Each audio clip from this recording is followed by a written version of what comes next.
And here we are. I'd like to say for our part 2, I am so honored to be here with the beautiful, beautiful Sasha Stine. And Sasha, I have this lengthy list in front of me I thought, how can I best introduce you? And I'd like to hit on the highlight reel: mother of 3, author, writer, owner of Soul and Lotus Yoga, animal therapy, speaker, trauma survivor, investing all sorts of time in somatic healing, naturalist. The list goes on and on and on, and I'm just so excited for our guests to meet you. But more than anything, just friend to friend, sitting here over coffee, what would you love those who are listening to know about you? Well, goodness, that was such a lovely, beautiful introduction. First podcast ever, so thank you everyone for listening and tuning in. Vicky touched on it. I have only been a yoga instructor for about 4 years, but I've been practicing since 2012. I joined yoga a little later in life. I wish I'd started sooner, as we all say, when we found that portal to healing. I'm a mother of 3. 2 are on this planet with me still. I lost my middle child when he was 2, and that was in 2012. That's when I found yoga right afterward, and life has just kept moving forward. Sometimes when we've survived a big trauma or any trauma at all, it feels like we've been in a standstill, and we're in slow motion and everyone else is in regular motion. And it takes a lot of awareness of where we are in that moment, where we are post-trauma, to be able to give ourselves that permission to slow down. And right after I lost my son, I was very much in a do anything to prevent feeling. So I almost went back to school. I almost became a nurse because I really wanted to help children in the same way that Liam needed that help in the hospitals. But instead I turned to working with my hands, and I created a macrame business online, and that was so all-consuming. I did that for about 8 years, and then I got burnout. And that's when I found yoga. And then we had a big move, came to Indiana, and COVID happened. And that made the rest of the world slow down at the pace that I was used to. It was very bizarre, and seeing the world kind of in this fight or flight state that I had been so used to being in every single day, all through being a caregiver for Liam for 2 years. I literally was keeping him alive every day, and I am still in fight or flight ever since then. So it's been 14 years of slowly trying to figure out a way to come back to myself and not exist chronically in this fight or flight state. That's what I do now. I want to help others come back into their body and out of their busy mind that's so overwhelmed with too much information from the past, too much information that we're worrying about the future, and just really becoming present in the moment that we're in to come out of any fight or flight state that we have been in. Can I ask you, you often talk about shedding our armor. Mm-hmm. And I've heard you mention this several times, and you referenced it a little bit. Healing lies not only in the language of words, but in the language of sensations. Yes. Can you tell me a little bit about that? Yes. So if we dive into sensations and feelings, then we are returning back to our body. We're shifting out of our busy mind. We're shifting out of all of the what ifs. What could I have done differently? I mean, I do that. I've slowly learned to not do that every day, but I definitely was. How can I help Liam live longer was essentially where my mind was. And it was completely out of my control. And yet I still try to control it. And now 14 years later, when I start doing that, I really have to come back into my body to not spiral out of control, which has, I mean, in the past taken me into depression, anxiety disorders, panic disorders, eating disorders.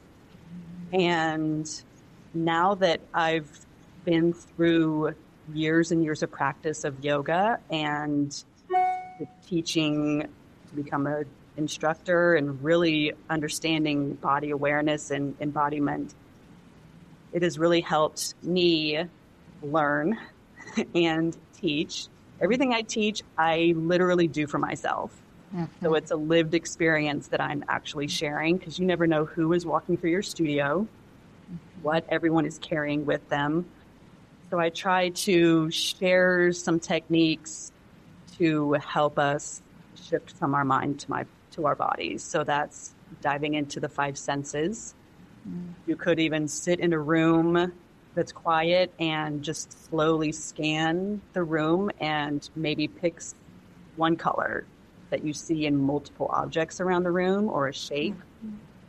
If you're outside, seeing, like literally scanning slowly up a tree, noticing the shape of leaves, maybe try to identify that tree. Shift, and then you scan through different senses. You can scan to hearing, what you hear in a room, what you hear outside, what you smell, what you taste. That allows you to soften through the jaw. A lot of us hold a lot of tension in our jaw. I actually listened to a meditation. I do that every morning, but this one in particular said, our jaw is not a storage unit for stress. And I identified with that. Yeah. Because now, 14 years later, after that trauma, I still clench my jaw. I still wake up with sore teeth because I'm clenching through the night. Don't know why. It's just the pattern that my body has learned and repeated.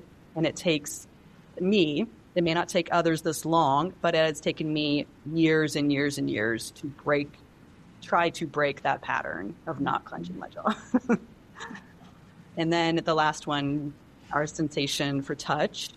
So seeing the softness of the clothing against you, just rubbing your knees perhaps in a seated position. If you're outside, touching grass with fingers or toes. Feeling if the air around you is warm or cool, if it's dry or humid. It's very humid today here, so I'm sticky still.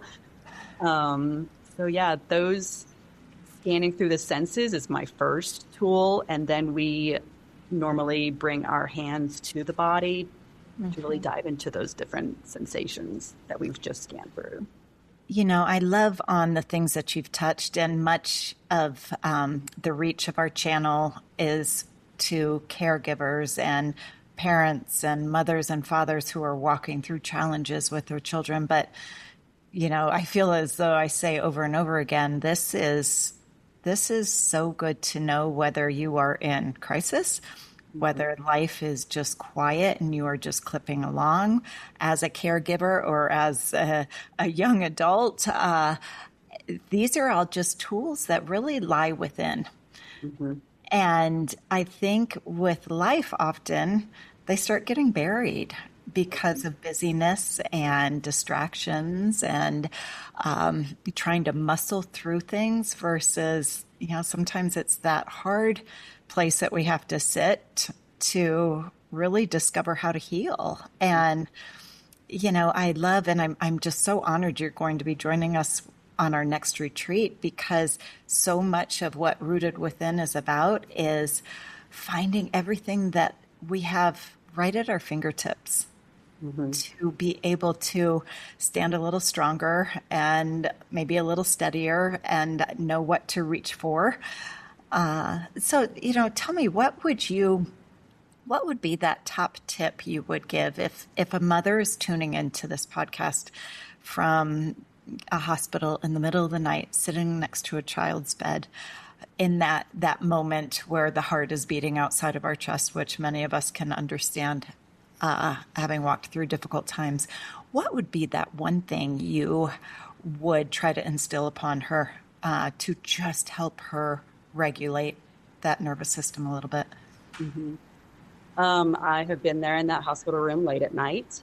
And for so long, I did not want to step out of the room and be away in case I missed something, because the nurses are not there 24/7 bedside.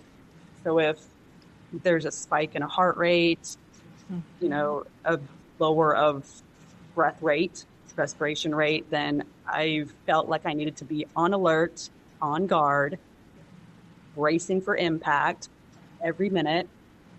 And now, having lived through that, I would take the minute and step away and get a nurse, see if any nurse could stand bedside so that I can go down the hallway and catch my breath.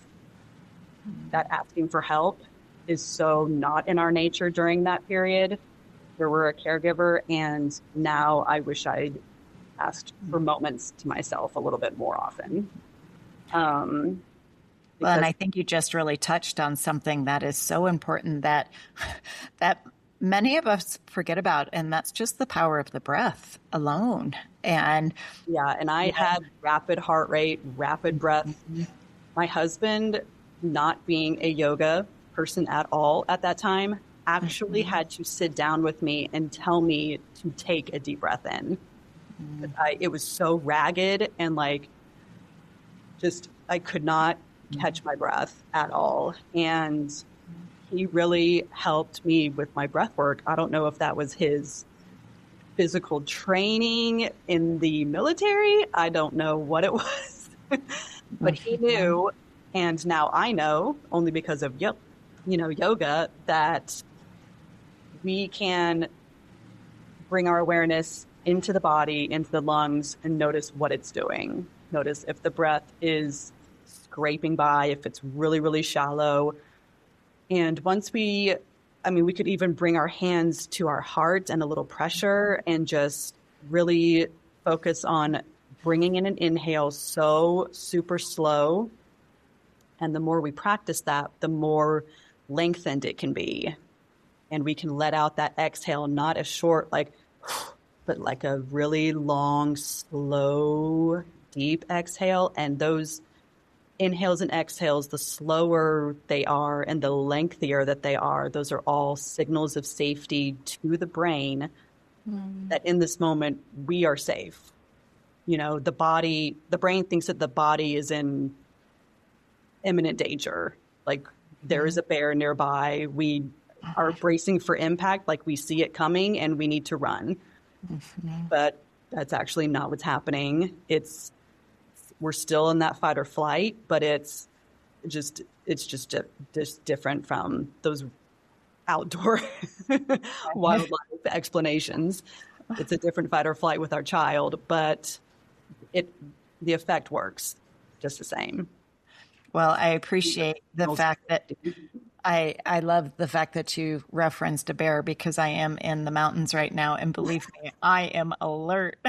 I am alert, and but it just brings you back to just, I always think it's the one thing we all have in common is our breath. It's the first thing we do. It's the last thing we do as we come into this world and as we leave this world. Yet until you really start tapping into it, just how it's so often disregarded, yet it can be just so critical in how we are walking through challenging moments or moments of crisis or panic or stress, and that it's one of those major healing modalities that often gets underlooked. we're not paying attention to our breath at all when we're having to be on autopilot and watching this person that we love every second. I mean, I was recording heart rates with my watch, looking at my arm all the time. I was recording breath rates. I had to be looking at the schedule of feedings. My son was fed through a G tube. He was on oxygen. He needed suction. Like, it was a lot. I was not in the picture at all. My well-being was not in the picture at all. That's the life of a caregiver, and I did not ask for help. I did not think that my husband could handle the medical side as well as I could. Also, he was at work all day. So while he was at work, and we still talk about this to this day, I would have rather been home, he always says, but he wasn't. He was at work providing a paycheck for us, and all of Liam's care came down on me. And that is, when you think about it, incredibly overwhelming. And my well-being was simply not in the picture. I dropped a ton of weight from not eating. I wasn't sleeping. And I wish I'd had someone to help me really help me take a break. Well, and that's yeah, and that's the whole vision and truly heart mission of Rooted Within, and something that is so special as I stand back and take that overview of all of our facilitators that join us, is they've all been there in some form or fashion. They all understand. And, that's a question I would ask you, knowing what you know now, having walked through what you have walked through, what would be one or two things that you could share with caregivers to just be that lifeline as they're navigating challenging waters? Things that maybe you wish you knew then, yet you were just in survival mode. Yeah, very much just in survival mode. Again, I wish I would have, most of us have parents around, and I didn't have parents with me during the day per se. They were working. I should have pushed harder and maybe come on your lunch break so I can just walk a lap around the house or something, inside or outside. Just be able to step away and have confidence that he will be okay with this person for even 10 minutes. And I remember my dad always walking down the hospital corridors when we were there. He was always present for the hospital stays, but when Liam was home and it was our family there, I just did not have any kind of outsourcing. Right. So I would even say, if your loved one is asleep, take that moment to go to a different room. I could have put on a baby monitor in that room and stepped away and gone into a different room and really practiced these techniques. I wish I'd known back then. I could have Googled, maybe done a little research on my own, to help me come out of any fight or flight state that I was just in 2 minutes ago. So even stepping away to a different room is sufficient. You talk a lot about nervous system regulation. And again, and I think so many of us look back on our walk and think, oh man, if I just would have known, I do as well. If I just would have known.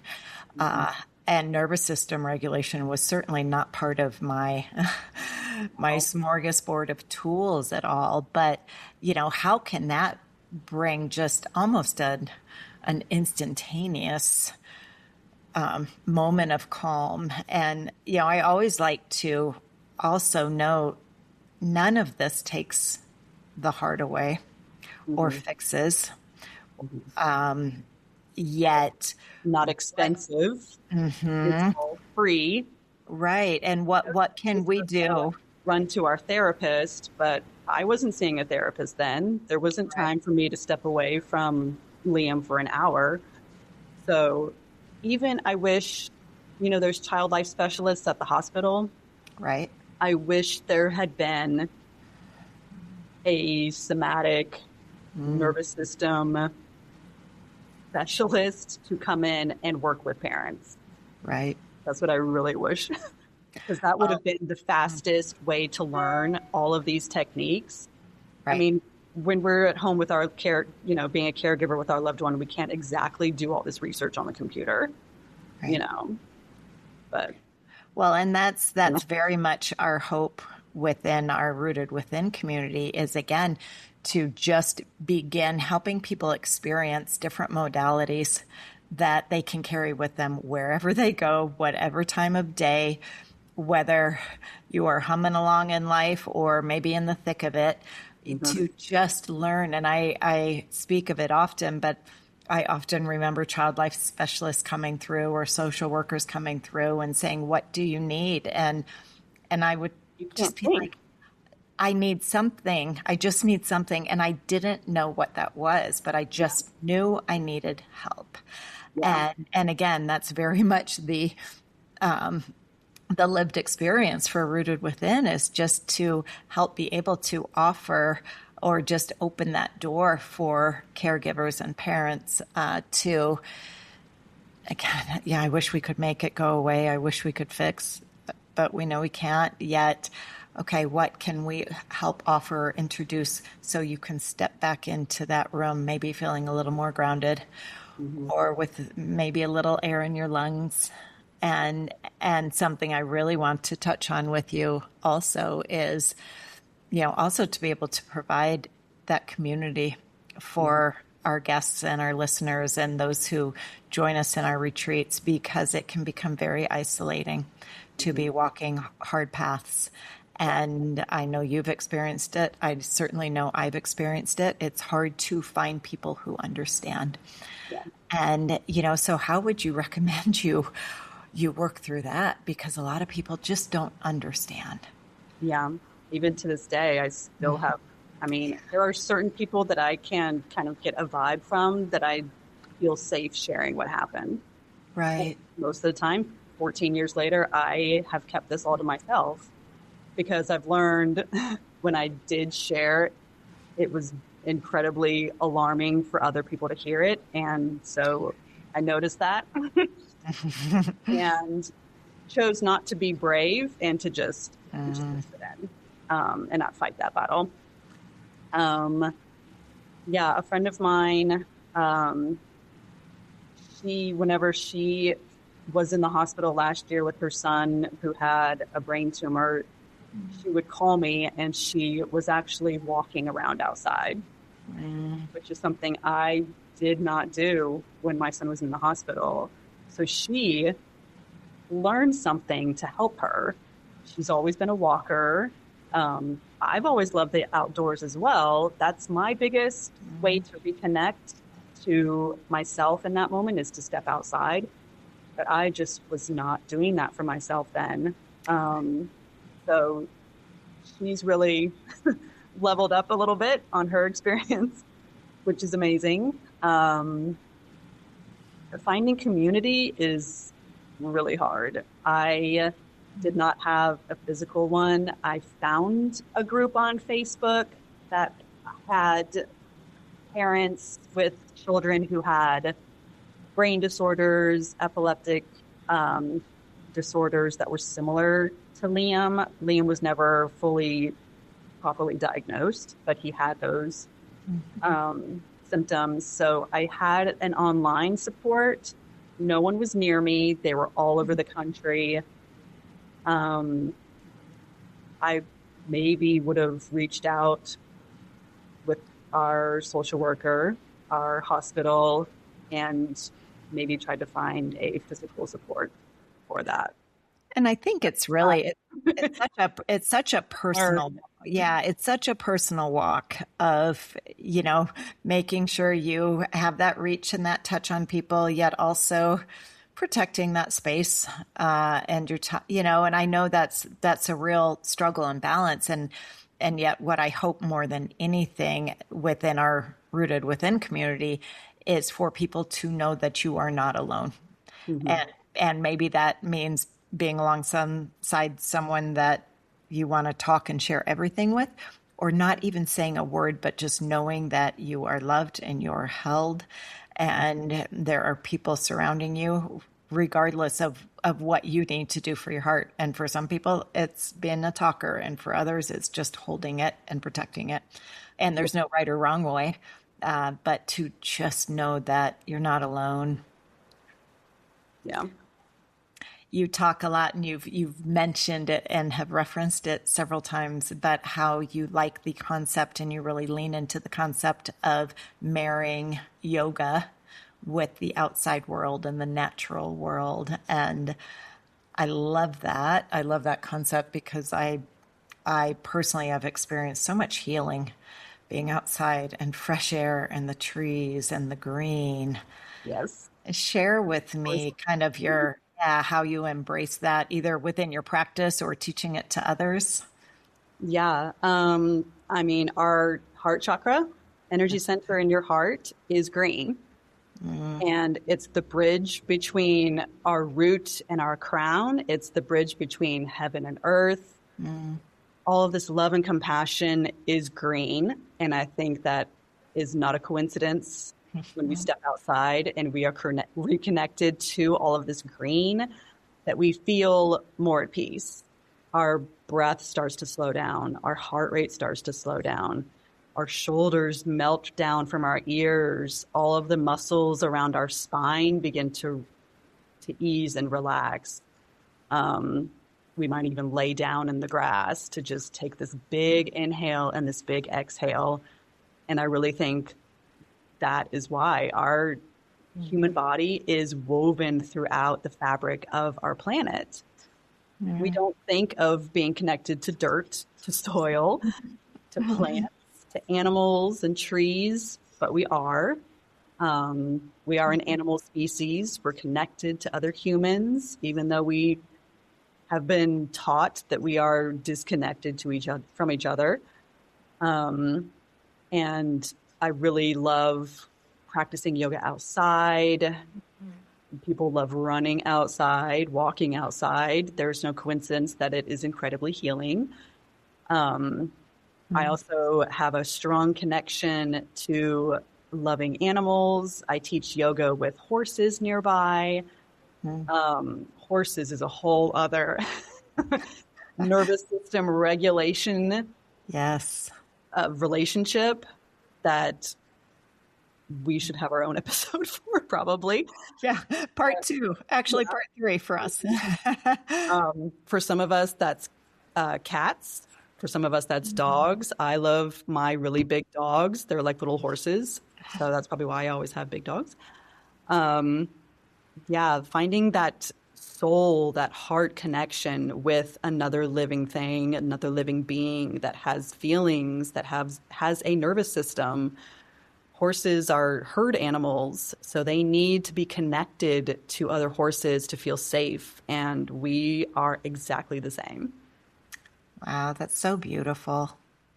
You know, when Rooted Within started about a year ago now, one of the things that was so, so important to us as we began building was that our retreats would be held in such special places that allow you to step onto the property or into the grounds and just truly feel that calm that comes with being outside and being in nature. And and that was something that was so clear to us from the very beginning, because often in the world, just as we know it, let alone if you're facing challenging times, it's sometimes something that just slips by us, that opportunity to slow down and feel the fresh air on your face and feel it in your lungs, and put your toes in the grass. And life has us running at such a different pace that to give ourselves those gentle reminders of just the healing that can come alone from being in just such a beautiful environment. And so I know I'm drawn to you for so many reasons, but when I just see your practice of marrying yoga and this beautiful planet, there's good reason because of just the healing that alone can bring to us. Yeah. One of my big releases is just going for a drive. Windows down, feeling, you're bringing those sensory experiences back. You're feeling the wind blowing through your hair, the sunlight warming your skin, smell of fresh grass that's just been cut. It's just a big sensory experience. The speed of the car, against your body, another sensory experience. And with all of the construction that's been happening in Fishers, I find myself driving not anywhere near that because it's less green, it's less trees, and I find myself driving out into, way beyond the limits of Fishers. And that's when I really start to have a physical reaction from any stressful event that had just been happening at the house. And just being in more green spaces has a really overwhelming effect to calm the nervous system and come back to myself. Because that fight or flight state, that is not our natural state. We shouldn't be there chronically. We should only be there for literal survival. So trying to break those patterns. Well, and, this conversation alone, you have just shared so many just wonderful things that literally are at our fingertips of how we can nurture and take care of ourselves on a day-to-day basis. But I'd be curious because I love learning from you and from others. What does your self-care, I'm going to take care of Sasha today, routine look like? And whether you do that daily or maybe it's one of those things that you feel yourself getting a little more amped up than you would like. And so you're going to tune in a little bit more. Would you mind sharing? Yeah. I was going to say it's funny that my husband will notice when I need to go for a drive. His awareness has also increased over the years. Sure. We've kind of shifted our personality almost. When we first met, I was the very calm one. That is my natural state. Very relaxed, very chill. But then this event happened and I had to completely change my nervous system state into this really fight mode of keeping my child alive. And now, 14 years later, Liam has a little brother. He's autistic. He's nonverbal. It can be a lot in our house. And my husband has become the calm one. And he will notice when I start to ramp up because that is what my body has been used to doing. And he will say, I got this. You need to go for a drive. And I'm like, and I used to say, no, I'm fine. And now I will go for the drive. Right. I've learned that I need to go for the drive. I need to declench. I need to lower my heart rate. I need to expand my breath, or I will start having physical ailments. When things are happening and you don't stop, your body's going to stop for you. So we don't want that to happen. I have an irregular heartbeat now. I kind of have an arrhythmia that's occurred since Liam lost his battle, which is maybe rare, but I think it does happen. And I can feel it when it skips a beat and does a little speed and then it comes down. So my self-care usually involves a drive. The past 4 days here this week, my husband was traveling. So it was mommy being a single parent. I did get to drive with my son in the back, but he's usually very calm and quiet on our drives because he enjoys the drive as well.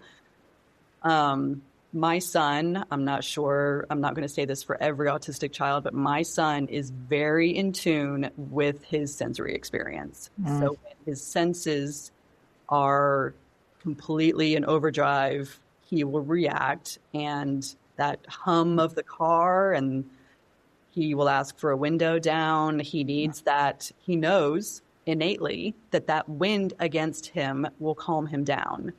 Where the rest of us are so encapsulated by what other people think. And we are much more busy and have jobs, and we're taking care of everyone else. We are not as connected. So I'm always looking to him too, and noticing what he is doing to calm himself down, because he can't ask for that help. He innately responds to what has helped him, and he shakes a lot, he moves a lot, he hums a lot. I hum in our yoga classes. We have a little 5 to 8 minute break in our class where we really dive into all of this somatic release, and humming is one of them. So back to my self-care. Well, I think you just touched on something so beautiful of what we can learn from our children also, right? Because we get a little hardened and again, head down and focused, and I have jobs and I have a lot that I'm carrying and a lot of responsibility. That what a beautiful gift our very own kids can be in teaching us how to come back to ourselves. And I often think back to, in many circumstances, way back in the day for me, what were we doing when we were young? We were outside in fresh air. We had our shoes off. We were drinking from the hose. We were playing. We were running. We were happy. We were sleeping well. That child hands building forth, getting dirty. Mud puddings and yes, and what a great reminder for us, and your beautiful situation of just what you're able to learn through your son, of how he finds that calm for him within. And I think as adults we could all maybe learn a lesson or two from our kiddos. He needs like tight squeezes. That's something we can do. This big self hug can help literally bring you back to yourself. I mean, I'm curled in here, and then maybe expand a little bit, and then another squeeze really helps you shift from whatever you are overthinking, whatever you're ruminating about that's been decades ago. We have a lot of anxiety, me and my daughter, from what's happened, and she is more of a global anxiety, where mine is really acute. So I tend to watch Finn a lot and make sure there's not a broken bone, because that would send us to the hospital, and that would be a spiral for me to have another child go into the hospital. So I try to control situations, which is not healthy for me. But again, it takes practice and awareness to help us break those patterns that we've learned to do. So I think that word awareness is so key. In everything. We just did not notice anything that was happening when you're You're on autopilot and you're surviving. Tell me, for our guests who will be joining us at retreats, or experiencing a lot of the modalities that we talk about here with Rooted Within, I always like to just highlight that anybody and everybody can do this, that you don't have to be an expert on the yoga mat to find benefit. And more than anything, it's that willingness to step in to learn, or to experience what something like this could feel like. And whether it's, while you're sitting in a chair or lying down on a mat, just there's so much value. but it's not a I'm not good enough or I don't know how or I've never done yoga kind of practice at all. Mm-hmm. Yeah, I say that in my classes. I say, if today you need to just lie on the floor and not move an inch, then that is your practice today. And that is what you need. You've listened to your body and what it needs, and honoring it is the most beautiful thing that we can do. I had a woman a couple Fridays ago, and that is all she did. She laid down because that is what she needed in that hour. The rest of us were moving and she was lying there, and it was amazing because we often say that. We often say, if you need to take child's pose, please do. If you need to just lie here on your belly, on your back, please do. And so much of us need to go, go, go, go, go. And that was the first time in 4 years that someone has listened to that option. Beautiful. And taken it. And that was the best class I've ever had. Well, and my guess would be, while she gave herself permission to do that, a lot of people might Everyone else did too. That. The future, yeah. Yes, a little differently. And,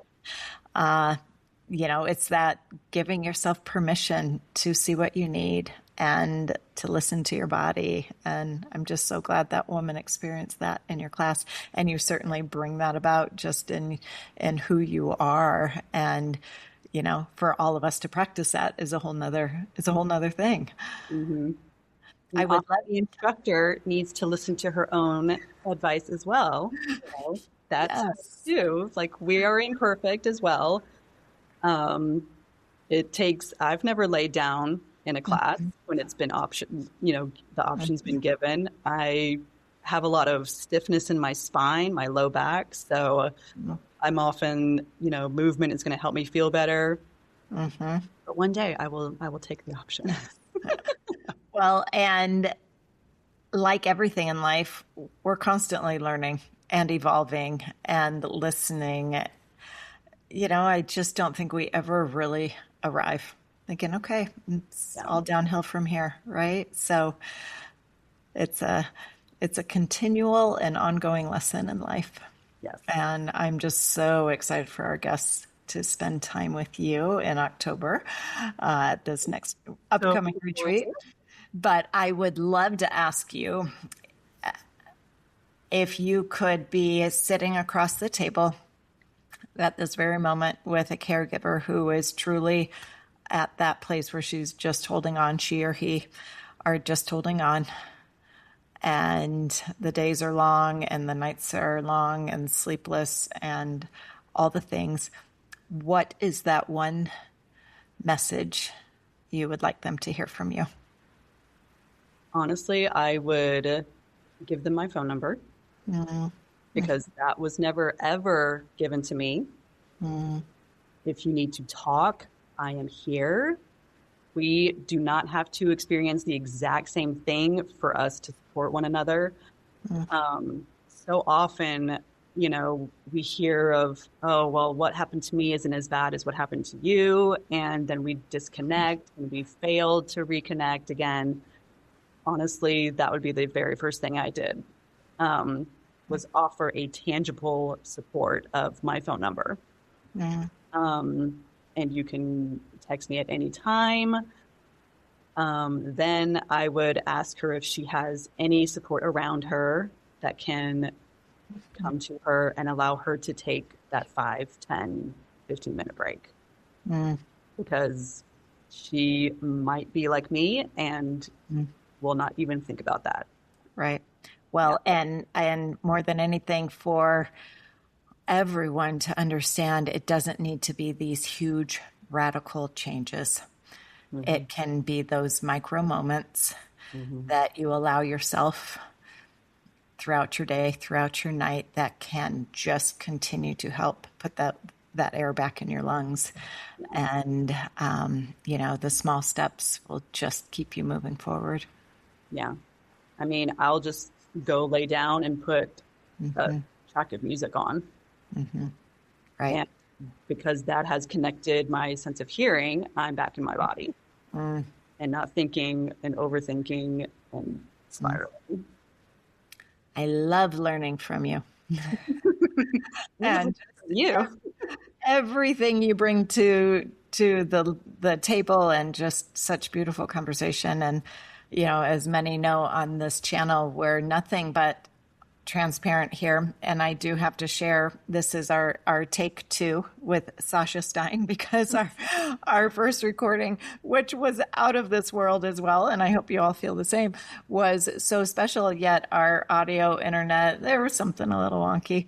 And I remember having to call you and saying, I can't believe I have to ask you this, but will you come back? because what you bring to the table is just, it's so rich in nature, and your connectivity with people is so special. And I truly am just so honored to have you a part of not only this, but of my life. So thank you so much for being here. Thank you. I'm so glad that we got connected. And from the first moment I heard that these retreats were for caregivers of children with medical illnesses and crises, I knew that I had to get my foot in. Yes. Well, I am so glad. Invited myself in. It happened exactly how it was meant to, and I'm just so glad we found each other. So thank you so much for sharing. I'm so glad too. Thank you, Vicky.